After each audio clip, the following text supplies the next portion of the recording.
llegase a suceder algo como la pérdida de algún dato. Y el núcleo de cobre como tal es por donde se transmiten los datos.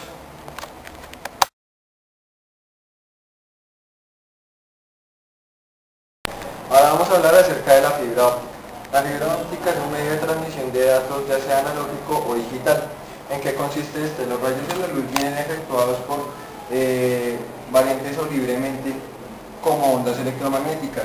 Simplemente en el aire existen partículas que se excitan por las cuales pues la luz va a pasar desesperadamente o ligeramente. ¿Qué hace como tal este cable? Este cable lo que hace es capturar esas ondas electromagnéticas y las va a convertir en luz. Este cable pues tiene tres conceptos acerca del monodo, que es un cable que le permite a la luz pasar directamente, como ustedes pueden ver en este cuadro. Este rayo de luz o de propagación va a ser un poco más alto que el que va a salir. Mientras que en el multimodo de índice, gradiente y gradual, los índices de movimiento de las partículas va a ser un poco más desesperado, igual que en el multimodo escalonado. ¿Qué diferencia entre el multimodo de índice, gradiente, gradual y el escalonado? Que cuando pasa, primero que todo, su núcleo, por donde va a pasar las partículas o ondas electromagnéticas. Segundo, es el movimiento como tal que ejerce en cada una de las partículas pues en el medio de la transmisión de los datos. Y aquí en el escalonado, digamos aquí entra una gran cantidad de partículas y las va a transformar pues como tal en la señal, pero este tiene una forma más ordenada pues en el control y utilización de los datos. Este tiene más banda ancha que como tal el gradual o el gradiente, y el escalonado es el que menos banda ancha tiene. Estos más que todo son utilizados ahora como efectos de luz o transmisión de datos como Bluetooth, infrarrojos. Ahora se están pues manejando cables de este tipo para hacer señales satelitales o de antena a antena, y es bueno puesto que no, o sea, digamos en el momento en el que se transfiere por las ondas o por el aire, sí, por el aire, una de las señales por medio de estos cables no se va a alterar ni el sonido ni la parte de los datos se van tampoco a ver afectadas. Sus ventajas es que es fácil de instalar, y otra es que los datos o la transferencia de los datos es inmune al ruido o a los efectos de rayos de luz. Como les venía comentando, es gracias a este tipo de conversiones que puede suceder que se puede notar este tipo de efecto. Una de las desventajas que tiene este método de conexión o de transferencia de datos es su costo, puesto que la fabricación de cada uno de estos cables, gracias a que son hechos en fibras ópticas o de vidrio polarizado, hace que de pronto su valor a la hora de consumo, ¿sí? A la hora de consumirlo o a la hora de adquirirlo pues sea muchísimo más alto. Otra de las desventajas es que esto es muy frágil en cuanto a su contacto. En el caso en el que se llegase a partir pues como tal el núcleo, que es por donde se transfieren los datos, se podría primero que todo pues dañar la información, puesto que ya no habría un medio de transferencia o un camino por donde se trasladará pues todos los datos que se están enviando.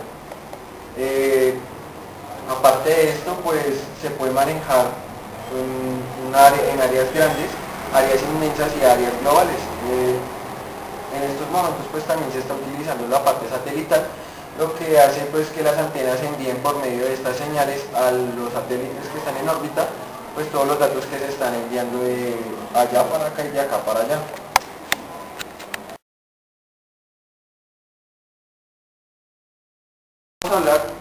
Ahora vamos a hablar acerca de las telecomunicaciones y satélites de comunicación. Un satélite de comunicación es una máquina artificial que está ubicada en la órbita, por fuera pues de la atmósfera. Esta actúa como un repetidor de señal o de datos que se le envían desde aquí en la Tierra. La señal satelital va expuesta por una estación de transferencia terrestre, un satélite y unos receptores de satélite como tal procesa los datos recibidos.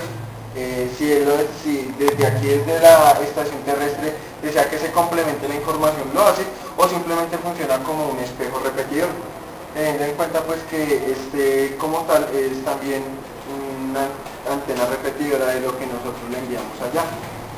Aparte de esto, pues la estación de transferencia, cuando envía los mensajes o los datos, lo hace de una forma ascendente hasta que llega allí. Allí pues él procesa los datos recibidos, los amplifica y los devuelve de una forma descendente o ascendente hacia los receptores del usuario.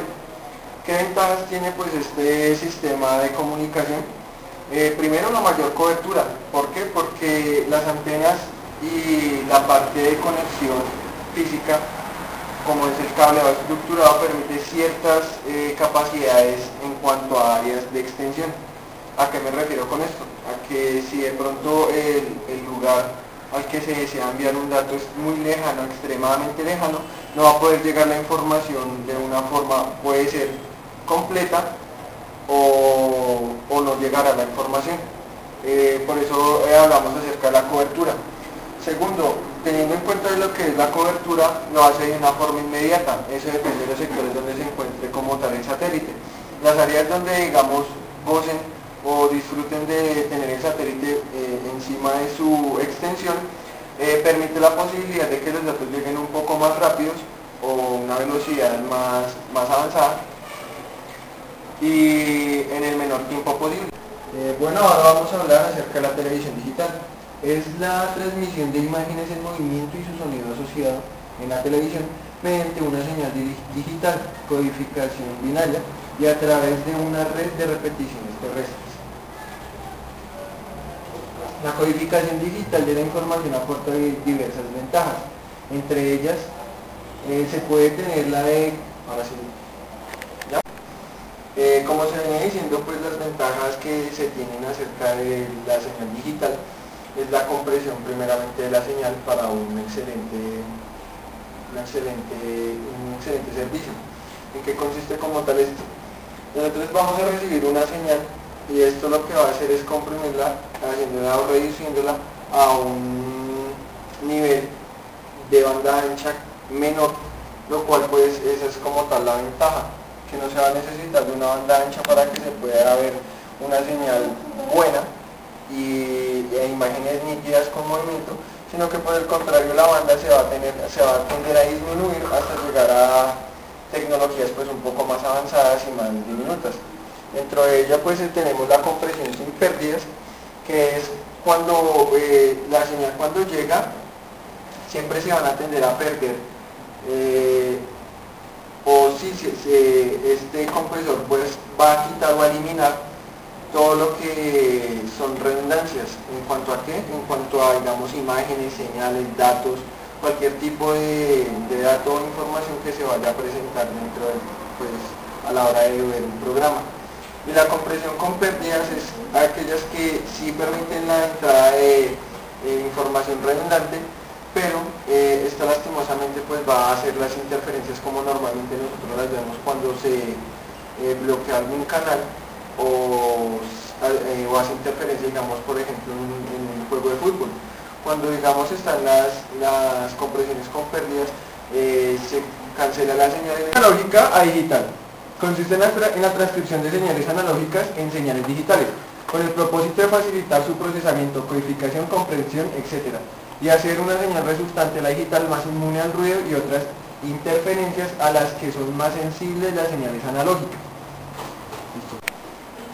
¿Qué es una señal analógica? Una señal analógica es simplemente una repetición que puede tomar desde su inicio un valor variable.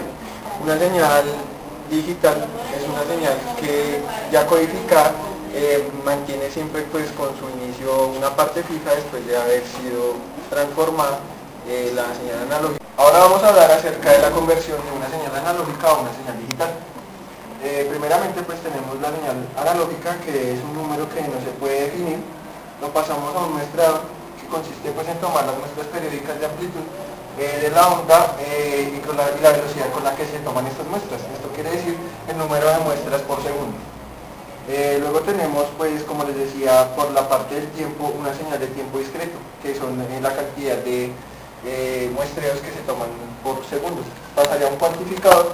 Este se mide, pues, mide el voltaje, pues, de cada una de estas muestras, haciendo, pues, la señal cuantificada como tal o transformándola en esta.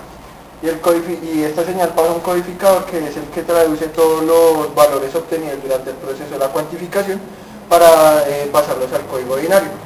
Nos da una señal digital y acá, como se puede mostrar, pues está el código de esta señal. ¿Listo? Vamos a hablar acerca de la señal digital y la señal analógica. ¿En qué consiste la señal analógica? Es aquella cuya amplitud se puede tomar desde el principio cualquier valor.